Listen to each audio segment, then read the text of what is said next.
राव लक्ष्मण सिंह स्वाहा, भे सिंह राठौड़ स्वाहा, परशुराम मदेरणा स्वाहा। हिंदुओं में जब डेथ हो जाती है तो गरुड़ प्राण लेके जाते हैं। गरुड़ प्राण पंडित जी कहते हैं। बोला मैं पुरानी बस्ती का हूँ, जयपुर का, आप सदन चला के दिखाओ क्या चलाते हो, सदन आपको 1 घंटे छोड़ना पड़ेगा। तो पापा जी भैरव सिंह जी के पास में गए, बोले भाई साहब मेरी तो कुछ सुनता ही नहीं, अकेला रहता हूँ वहाँ पर मैं, और भानु कुमार जी सदन में कभी आते हैं कभी नहीं आते हैं। उन्होंने वो एक मंत्र दिया और वो मंत्र बहुत कारगर साबित हुआ। किस्सा ये सियासत सीरीज के तहत मैं इस समय जयपुर में एक ऐसे परिवार के साथ बैठा हूँ जिनके नाम की चर्चाएं यहाँ पर हर गली, हर मोहल्ले, हर क्षेत्र में होती है। इतना ही नहीं, राजस्थान में भी होती है। वो एक ऐसे सांसद थे, ऐसे विधायक थे, ऐसे पार्षद थे जो किसी के भी जुबानी आप सुनना चाहेंगे वो आपको कुछ न कुछ कहानियाँ, कुछ कुछ संस्मरण बता देता है। मैं जब इनके घर आ रहा था तो मुझे वहाँ से रास्ते भी बताए गए, घर पे मैं आ गया। मैं बैठा हूँ मनोज भार्गव के साथ और इनसे कहानी समझूंगा। आपके पिताजी गिरधारी लाल भार्गव, नाम लेते ही जेहन में आता है कि राजस्थान में एक ही लाल, गिरधारी लाल, ऐसे एक नारे चलते थे। अब तो तमाम नारे चल रहे हैं। 6 बार यहाँ के सांसद रहे, कई सीटों से, कई बार विधायक रहे, पार्षद रहे। आपके मन में क्या संस्मरण है? सबसे पहले तो मैं आपके चैनल के द्वारा सभी का आभार व्यक्त करता हूँ, सभी का स्वागत करता हूँ। जहाँ तक आप नाम ले रहे हैं कि पिताजी का नाम आते ही, मैं इतना ही कहूँगा उस जगह कि मैं बहुत भाग्यशाली हूँ और अपने आप को बहुत ज़्यादा गौरवान्वित महसूस करता हूँ कि मैं एक ऐसे पिता का पुत्र हूँ जिनका नाम आज जयपुर नहीं, राजस्थान के अंदर भी एक आदर्श सूचक के नाम में लिया जाता है। उनका जो भी कार्य रहा, चाहे समाज सेवा से जुड़ा हुआ रहा, चाहे पार्टी स्तर पर या पार्टी में जो अपना योगदान दे सकते थे, वो उसी की बदौलत आज उनका नाम एक सम्मानजनक स्थिति में पहुंचा है। और उनको आज गए हुए 15 साल हो गए। 15 साल के बाद में भी पब्लिक याद कर रही है, ये बहुत बड़ी बात है। नहीं तो लोग MP बनते हैं, MLA बनते हैं, पार्षद बनते हैं, एक टर्म के बाद में दूसरी टर्म में लोग बाग भूल जाते हैं। मनोज जी, अब लोकसभा का चुनाव चल रहा है। आपके घर से चुनाव प्रचार की तैयारियां होती रही होंगी जब आप जिस उम्र में रहे होंगे। क्या याद आता है कि पिताजी के चुनाव में किस तरह से इन्वॉल्व रहते थे आप, क्या होता था? अब क्या लग रहा है कि यार चुनाव तो हो रहा है, हम नहीं हैं उसमें? नहीं, मैं हूँ क्यों नहीं, मैं तो हूँ, अभी भी पार्टी के साथ में हूँ। और जरा संस्मरण बताइए, किस तरह तैयारी आपके यहाँ होती थी जब चुनाव होता था लोकसभा का, आपके पिताजी पहले का? जब चुनाव हुआ करते थे, एक्चुअल में लोकसभा का चुनाव, अब तो ये एक तरह से एक MLA का चुनाव बराबर हो गया। एक विधानसभा क्षेत्र का परिसीमन के बाद में, जयपुर परिसीमन के बाद में एक जयपुर MLA के चुनाव के स्तर पर हो गया। नहीं, पहले लोकसभा का चुनाव 8 विधानसभा क्षेत्र, जिसमें रूरल बेल्ट, सांगानेर, बस्सी, जयपुर ग्रामीण और फागी विधानसभा क्षेत्र, मतलब आधे से ज़्यादा क्षेत्र रूरल बेल्ट का हुआ करता था। और भर गर्मी में जो चुनाव प्रचार होता था, मैं आपको सही बताऊं कि उस समय हम लोग, गाड़ी का आचार संहिता बाद में लगी है, लेकिन उस समय जब गाड़ियों का काफिला चलता था तो कार्यकर्ता को खाना कहीं नसीब होगा या नहीं होगा सोच ही सकते थे। गाड़ी में लेडीज भी रहती थी, युवा भी रहते थे, बुजुर्ग भी रहते थे। जहाँ भी कुछ जैसी रोटी मिल गई, प्याज मिल गया, खाया, आगे चल दिए। उनका केवल एक ही उस समय उद्देश्य था कि हमको चुनाव जीतना है। आज चुनाव हो रहे हैं, चुनाव बहुत हाईटेक हो चुके, और परिसीमन के बाद में तो चुनाव ऐसा लगता है हम विधानसभा का चुनाव लड़ रहे हैं। नहीं, उस समय भी तनावपूर्ण स्थिति रहती थी, चुनाव कहीं हार न जाएं। 6 बार लगातार चुनाव जीते आपके पिताजी। एक बार भी मन में आया हो कि यार इस बार लगता है चुनाव कुछ करें, लहर नहीं दिख रही है, सिस्टम नहीं दिख रहा? आपको क्या दिखता था उस समय? कैसे पता चला चुनाव जीत रहे हैं हम? जहाँ तक पिताजी की बात करें, पिताजी चुनाव बहुत मस्त होकर चुनाव लड़ते थे। वो दिन भर अपने कर्म पे विश्वास रखते थे, कार्यकर्ता उनके साथ लगे हुए थे, उसी हिसाब चुनाव लड़ते थे वो। और रही बात तनाव वाली बात, तो हाँ, कई बार जहन में तो हमारे भी आता था कि चुनाव हार गए तो क्या होगा, पार्टी दोबारा टिकट देगी नहीं देगी, ये सब मापदंड उस समय चलते थे। अब तो पार्टी का सिंबल लड़ता है चुनाव। आज जयपुर शहर की बात करते हैं, जयपुर शहर से मंजू बहन जी को टिकट मिला है, मेरी बहन है वो। लेकिन इस समय पब्लिक से अगर पूछा जाए तो केवल उनके दिमाग में केवल एक ही चीज़ चल रही है, आज का ज़्यादा समीकरण पूरे हिंदुस्तान में चल रहा है, मोदी या फिर कमल का फूल। कैंडिडेट्स का नाम जो पहले चला करता था, आपने नाम कांग्रेस में लूँ चाहे BJP में लूँ, एक से एक दिग्गज रहे। भैरव सिंह जी शेखावत कहीं से चुनाव लड़े तो लगता था बोले यार चुनाव वहाँ पे कांटे की टक्कर है, या उनके सामने कांग्रेस कोई ऐसा आदमी छोड़ती थी, भाई हार तो पक्की है, शेर के सामने किसको छोड़ेंगे, कोई अच्छा, आप लोग को फीडबैक कहाँ से मिलता था कि चुनाव अच्छा चल रहा है? क्योंकि अब तो लोग सर्वे कराते हैं, सोशल मीडिया पे जाते हैं, कार्यकर्ता बताते हैं। आपको कैसे फीडबैक मिलता था कि यार नहीं, चुनाव ठीक चल रहा है मामला अपना? कार्यकर्ताओं के दमखम पर। अच्छा, वो बता देते थे कि मतलब उनसे लग जाता था। बिल्कुल, कार्यकर्ता जो घर घर डोर टू डोर कन्वेंसिंग करते थे, पर्चियाँ बना बनाए घर पे दे के आ रहे हैं। आज तो पर्चियाँ भी निर्वाचन विभाग भेज देता है। पहले के कार्यकर्ता साइड में झोला लटकाया, उसके अंदर वोटर लिस्ट रखी अपनी, मकान पकड़ा दिए उनको, 50 मकान आपको जाना है या 100 मकान आपको जाना है, वहाँ पर्ची बना बना के दे के आते थे और वो कन्वेंस करते थे पूरा कि पार्टी के अंदर कैंडिडेट ये हैं, चुनाव चिन्ह ये है। आज तो चुनाव चिन्ह पुजरा है, ठीक है, अच्छी बात। अब मैं उसी चुनाव चिन्ह को लेकर आ रहा हूँ, जब यहाँ पर महारानी गायत्री देवी के बेटे चुनाव लड़े और आपके पिताजी भाजपा से, जनसंघ से इधर से लड़ रहे थे, तो वो चुनाव, वो वाला चुनाव जिसमें आपने हराया उनको, उस चुनाव में जीत हुई, कैसा रहा वो चुनाव? उस बार का चुनाव कितना टफ रहा, कितना आसान था? देखो, पापा जी का पहला, सबसे पहला लोकसभा का चुनाव था वो वाला, और उस चुनाव का जो मैं इतना ही कह सकता हूँ, भूतो न भविष्यते, न तो वैसा चुनाव किसी ने लड़ा होगा और न आगे लड़ेगा। दोनों कैंडिडेट एक दूसरे की बड़ाई करते थे। भवानी सिंह जी जयपुर के महाराजा थे, बहुत आदरणीय शख्स थे और कहीं उनकी बुराई नहीं थी। आज जयपुर राज परिवार ने राजस्थान के जयपुर में बहुत कुछ दिया है। जो सचिवालय है, यहाँ राज परिवार के घोड़े बंधा करते थे, जहाँ आज मंत्री बंधे हुए हैं। SMS अस्पताल, ये राज परिवार की देन है। जयपुर एयरपोर्ट, ये राज परिवार की देन है। चार दीवारी की बसावट, ये जयपुर राज परिवार की देन है। तो जयपुर राज परिवार ने तो बहुत कुछ दिया। टाउन हॉल पुराना, जिसे विधानसभा बोलते थे अपन, ये जयपुर राज परिवार का है। और आपके पास तो उतना कुछ था नहीं, लेकिन फिर भी लड़ाई आप लड़े और चुनाव जीत के आए। क्या वजह है उसकी? उसकी ताकत क्या थी? भवानी सिंह जी के सामने या जयपुर राज परिवार के सामने चुनाव लड़ना, अगर भवानी सिंह जी फूंक भी मारते ना, तो गिरधर लाल जी भार्गव का मालूम नहीं चलता। वो चुनाव जीतना केवल एक ही दमखम था, पिताश्री का पब्लिक से लगाव और कार्यकर्ताओं का जोश, जिसने परिणाम ही बदल दिया। अच्छा, लोग कहते हैं कि उसमें गायत्री देवी भी इंटरनल आपके पिताजी को चाहती थी चुनाव जीतें, वो इंटरनल सपोर्ट में थी, कुछ ऐसी सूचनाएं थी उसमें आपको? उस समय देखो, भवानी सिंह जी के, सॉरी, राजमाता गायत्री देवी और पापा जी के बीच में एक पिता पुत्र का संबंध था, एक माता और पुत्र का संबंध था, और वो दिल से पापा जी को प्यार करती थी और पापा जी हमेशा जहाँ भी वो मिलती थी उनके पांव छू करके, और मेरी माता श्री, क्या हाल चाल है तेरे, ये अपनापन था उनका। रही बात भवानी सिंह जी के एंटी होना, उन्होंने मेरे ख्याल से भवानी सिंह जी का विरोध भी नहीं किया था, लेकिन पापा जी को जो चाहत थी, जो प्यार था, वो प्यार उस समय उन्होंने जग जाहिर किया था और उन्हीं का आशीर्वाद था। और उन्हीं का आशीर्वाद आज दोनों दुनिया में नहीं है, उनका आशीर्वाद ही आज फल फूल रहा है ये परिवार। तो एक तो और कर लेते हैं कि जिस समय आपके पिताजी और भंवरलाल शर्मा और यहाँ से भैरव सिंह शेखावत एक साथ चुनाव लड़े थे, उस चुनाव में आपके पिताजी की जीत हुई थी, वो दौर कैसा था? वो चीज़ें क्या थी? क्या आपको क्या सब कुछ संस्मरण याद है? ये उस समय की बात है जिस समय जनसंघ पार्टी हुआ करती थी और राजमाता गायत्री देवी की स्वतंत्र पार्टी थी और कांग्रेस चुनाव चिन्ह गाय बछड़ा। उस समय भंवर जी ताऊ जी ने भी चुनाव लड़ा था, भैरव सिंह जी शेखावत साहब ने भी चुनाव लड़ा था, वो भी मेरे ताऊ थे, और पापा ने चुनाव लड़ा था। वो गांधीनगर विधानसभा सीट से चुनाव लड़े थे, भैरव सिंह ताऊ जी, वो वहाँ से हार गए थे। भंवर जी ताऊ जी किशनपोल से हार गए थे और पापा जी उस समय पहली बार हवा महल विधानसभा क्षेत्र से जीत के गए थे। और उस समय केवल दो आदमी, आज जैसे सदन 200 का है, तो केवल दो आदमी विपक्ष के नाम पर थे, पापा जी हवा महल से और भानु कुमार जी शास्त्री उदयपुर से। बरकतुल्ला खां उस समय सीएम बने थे, महारावा लक्ष्मण सिंह उसमें स्पीकर थे। अब आप सोचो, सदन के अंदर अगर 200 का सदन या 150 सदन होगा, स्वतंत्र पार्टी और कांग्रेस के बीच में पैक्ट हो गया था, दोनों ने मिलकर सरकार बनाई थी। केवल दो आदमी विपक्ष के नाम पर, जिसमें भानु कुमार जी शास्त्री सदन में कभी जाते थे कभी नहीं जाते थे। पापा जी को एक पीड़ा थी कि मेरी बात कोई सुनता नहीं है।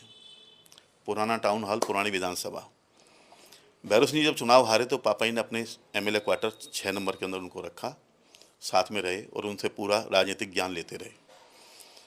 तो पापा जी भैरव सिंह जी के पास में गए, बोले भाई साहब मेरी तो कोई सुनता ही नहीं, अकेला रहता हूँ वहाँ पर मैं, और भानु कुमार जी सदन में कभी आते हैं कभी नहीं आते हैं। बोल तुम्हारी कोई नहीं सुनता? बोल हाँ मेरी कोई नहीं सुनता। तो बोल तुम एक काम करो। उन्होंने वो एक मंत्र दिया और वो मंत्र बहुत कारगर साबित हुआ।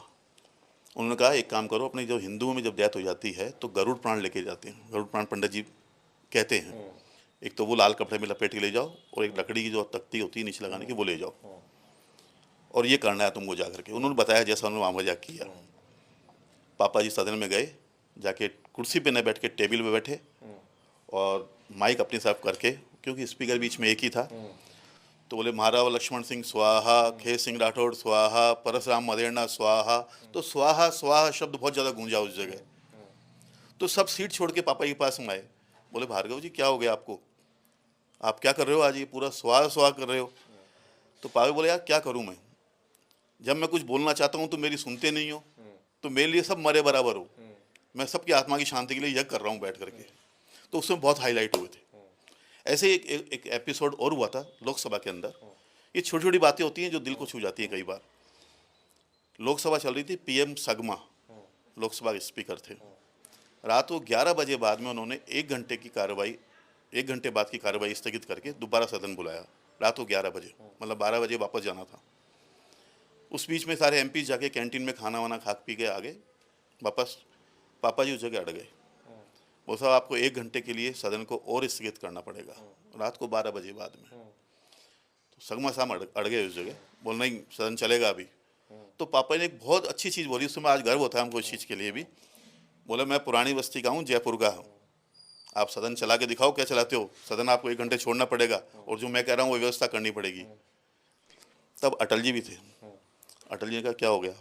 बोले भाई साहब एमपी सब खाना खाया है, सर्दी का टाइम था, रात को 12 बजे, इतने पुलिस वाले बाहर बैठे हुए हैं, सारा स्टाफ लोकसभा का बैठा हुआ, इनकी भोजन की व्यवस्था क्या है?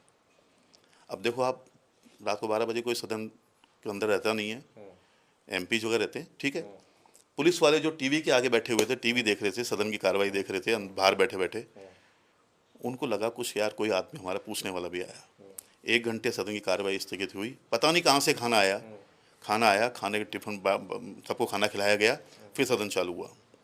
सेकेंड डे स्थिति हो गई जब पापा जी लोकसभा के अंदर गए ना, तो पुलिस वाले, सिक्योरिटी गार्ड वाले सब पापा जी को सैल्यूट मार रहे। तो पापा जी ने बोले भाई मैं क्या हूँ, मैं कुछ भी नहीं हूँ, विपक्षी में हूँ मैं तो, और मेरा क्या लेन देन लगाया इसके अंदर, मैं क्यों सैल्यूट क्यों? वो साहब पहले शख्स हो जिन्होंने हम लोगों का भी ध्यान रखा।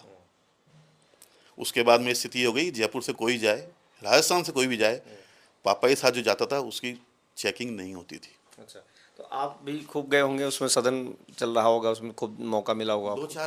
2-4 बार गया हूँ, मेरे को इतना वो नहीं था, मैं ज़्यादा नहीं जा पाया? ज़्यादा नहीं जा। तो क्या उनकी दूरी, मतलब कुछ इनका ऐसा आदेश होता था क्या कि अपने आसपास नहीं रहना है, जहां हम बैठ के कर रहे हैं वहां नहीं दिखना है?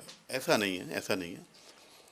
मैं जगह पापा जी जो स्थायी प्रॉपर्टी है ना, जैसे मकान है कुछ है, उस पर तो मेरा हक हो सकता है, लेकिन जो राजनीति में उन्होंने नाम कमाया है उस पर शायद हक मेरा भी नहीं, उस पर जनता जनार्दन का हक है, और जनता ने उनको प्यार दिया है, जो उन्होंने जनता से चाहा था जनता ने उनको वो दिया है। अच्छा, एक सवाल आपसे और कर लेता हूँ। स्लोगन्स बहुत चलते थे चुनावों में, पहले राजस्थान में खासकर मैंने सुनाया है, जिसका कोई नहीं लाल उसका गिरधारी लाल, जिसका तमाम ऐसी चीज़ें होती थी। आपको कहते हैं गिरधारी लाल जी के बारे में, जो आपके पिताजी थे, हमारी जिससे बात होती, उनका एक ही कहना है कि उनको 2 चीज़ बहुत याद रहता था, किसके यहाँ तीये की बैठक है और किसके यहाँ जन्म हुआ है। बहुत कैजुअली कुछ छूटता नहीं था, पूरा पक्का था, जाना ही जाना है। तो इस तरीके की चीज़ें आपके जहन में कुछ आती हैं जो आपको याद आ रही हों?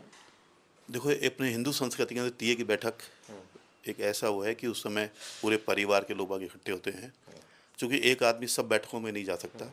तो पापा जी का एक पोस्ट कार्ड वहाँ जाया करता था परिवार के अंदर, 3 दिन के बाद में जाता, क्योंकि तीये की बैठक का जो पेपर में इश्तिहार आता था उसको देख करके यहाँ पे एक बच्चा रख रखा था पापा जी ने, वो टाइप करता था और वो लेटर उनके बीच में जाता। तो परिवार में चर्चा तो होती थी ना कि भाई भार्गव साहब की तरफ से भी एक पोस्ट कार्ड आया है, ठीक है। शादी की बात है, पापा जी ने रिकॉर्ड रहा होगा मेरे ख्याल से कि 40 से 50 शादियाँ रोज़ अटेंड करना। हाँ, वही मैं जानना चाह रहा हूँ। क्यों कई बार लोकसभा की कार्रवाई वहाँ से फ्री होते, रात को 10 बजे उतर रहे हैं, या 8 बजे उतर रहे हैं जयपुर में, ड्राइवर गाड़ी में कार्ड और रूट बना के मैं दिया करता था कि इस रूट पे ये शादी है, फिर शादी नेक्स्ट ये डे। काम आपके पास रहता था? तो वो उस कार्डों को लेकर के रूट बाई रूट फटाफट शादियों निपटा के सुबह 4 बजे वापस बस में बैठते थे। बस ही उनकी प्रिय थी, कोई कभी प्लेन में नहीं गए, कभी ट्रेन में नहीं गए, वो ट्रेन में कोई इमरजेंसी हो चले गए वो, बाकी बस केवल। और बस वाले भी कंडक्टर देखते ही उनका बैग ले लिया कर, वो नहीं मेरी बस में जाएंगे, वो नहीं मेरी बस में जाएंगे। बोल चल एक काम करिए, बैग तू ले जा, मैं इसमें चल जाता हूँ। तो ये अपनापन था उस जगह, और वो हर एक शादियों को अटेंड करते थे। और शादी में खाना पीना कुछ नहीं रखता था, सीधे स्टेज पे जाना और स्टेज जाके दूल्हा दुल्हन को आशीर्वाद देना और वहाँ से चल देना। मनोज जी, आजकल चुनाव में हम लोग जो देख रहे हैं, इस जाति समीकरण, ये एक समीकरण, वो समीकरण, आप चुनाव जीत के जयपुर से आते थे। जयपुर में जैसा हमने बताया कि महाराजा को भी चुनाव हारना पड़ा आपके सामने। क्या ताकत थी आपके पिताजी की? कभी डांट पड़ी आपको कि मनोज आपने यार ये नहीं काम किया, मैंने आपको दाम काम दिया था? इस चीज़ का दुख मेरे को है। हम मेरे 3 बहनें हैं और एक मैं हूँ। एक पिता का लपड़ क्या होता है, हम चारों भाई बहन को मालूम नहीं है। पिता की डांट क्या होती है, हम चारों भाई बहन को मालूम नहीं है। जबकि मैंने तो बहुत उद्यम मचाया है, स्कूल से बाहर भी हुआ हूँ, थोड़ा बहुत जो आज के बच्चे नहीं करते वो हमने किया, लेकिन पापा ने कभी डांटा नहीं। मेरी भी कोशिश एक रही कि मेरी वजह से या परिवार में ऐसा नहीं हो कि पापा जी को परिवार में बनना पड़े या मेरी वजह से पापा जी को सुनने को मिले कि साहब आपके लड़के ने ये कर दिया।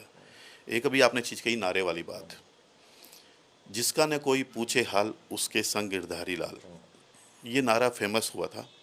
और ये फेमस क्यों हुआ था, हरिद्वार भी जाते थे लेकर के लोगों को। मैं वही बात पे आ रहा हूँ कि पापा जी जयपुर के जितने भी शमशान घाट हैं उनमें कोई लावारिश अस्थियाँ या ऐसा कोई गरीब आदमी जो हरिद्वार नहीं जा सकता, उनकी अस्थियाँ इकट्ठी करके अलग अलग पोटियों में जैसे लेकर के, और वो हरिद्वार मम्मी और पापा ही दोनों जाया करते थे और वहाँ विधिवत पूजा करा करके गंगा जी में विसर्जित कर दिया करते थे।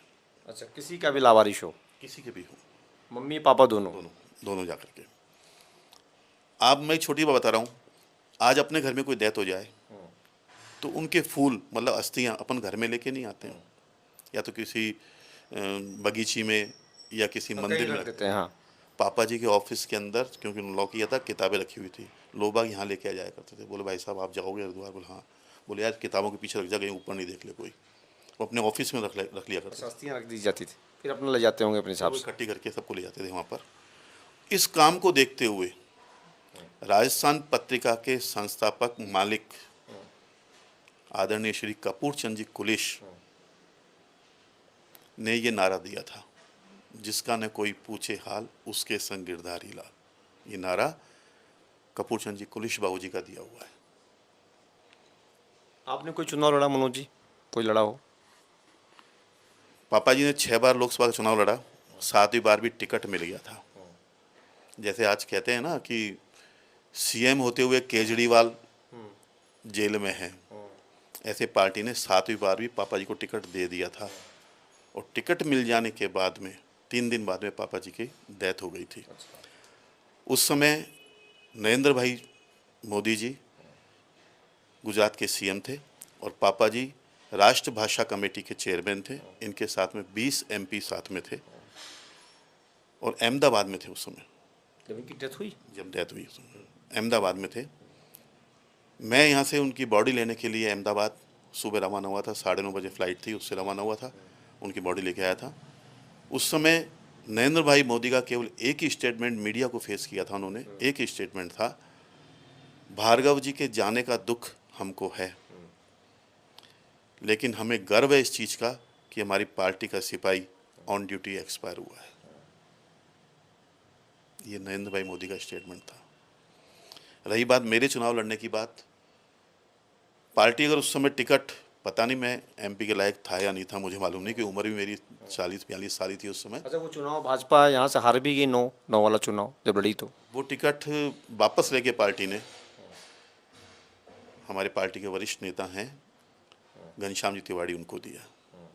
वो चुनाव हारे। वो हारे नहीं बल्कि अपनी कॉन्स्टिट्यूंसी भी जो विधानसभा जीत के आए थे उसमें भी वोट कम पड़े उनको। और उस समय महेश जी जोशी कांग्रेस से यहाँ से जीत के गए थे। फिर उसके बाद में रामचंद्र जी वैसा चुनाव लड़ रहे हैं। मैंने कई बार कोशिश करी एमपी का नहीं, एमएलए की टिकट के लिए, लेकिन पार्टी ने नहीं दिया। कोई बात नहीं, पार्टी की मजबूरी हो सकती है कुछ भी, या मैं लायक नहीं हो सकता हूँ, ठीक है ना। जब पार्टी ने नगर निगम चुनाव हुआ तो उस समय सतीश जी पूनिया हमारे प्रदेश अध्यक्ष थे, राघव शर्मा जो अभी भी जिलाध्यक्ष हैं ये थे। हमको एक दायित्व दिया कि आप किशनपोल विधानसभा क्षेत्र के अंदर हर एक वार्ड में जाएं और वहाँ जाके कार्यकर्ताओं को समझाइश करें और सबका बायोडाटा इकट्ठा करें। समझाइश में यही कहना है कि भाई टिकट एक को मिलेगा, बाकी सबको पार्टी के लिए काम करना है, और जो जिस वार्ड का रहने वाला है, मेरी लाइन को अंडरलाइन करना, जो जिस वार्ड का रहने वाला है वो टिकट वहीं से मिलेगा उसको। मेरा वार्ड पिछले चुनाव के बाद में सबसे पहले मेरा ओबीसी हुआ, फिर महिला हुआ, फिर ओबीसी हुआ, फिर ओबीसी हुआ, और पहली बार जनरल आया था। तो जो वार्ड नंबर 58 जो है मेरा, इसके 15 कार्यकर्ताओं के मैंने नाम दिए थे, मैंने और एक हमारे राजेंद्र शर्मा है गंगापोल के अंदर, दोनों को लगाया था हमको। हमने 15 नाम दिए यहाँ से कि भाई 15 में से किसी को टिकट दे दो, पार्टी जीतेगी आराम से। दूसरे वार्ड से लाकर के यहाँ चुनाव लड़ाया गया। बाद में उन 15 ने आके मेरे को घेर लिया, बोले वैसा आपने ज्ञान दिया था ना हमको, तब मेरे को चुनाव लड़ना पड़ा उस जगह।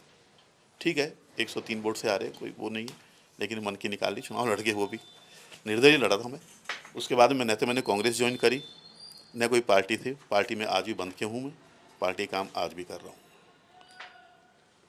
तो ये थे हमारे साथ मनोज भार्गव जी, जो बता रहे थे किस तरीके के उस दौरान चुनाव होते थे, उस दौरान किन चीज़ों पर फोकस किया जाता था, क्या क्या नारे होते थे, स्लोगन होते थे, क्या बातें होती थी, और कैसे पता चल जाता था कि चुनाव कौन जीत रहा है, कौन हार रहा है।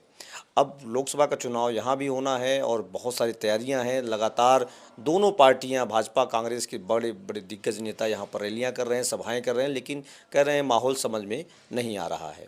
एबीपी न्यूज़ के लिए संतोष कुमार पांडे, जयपुर।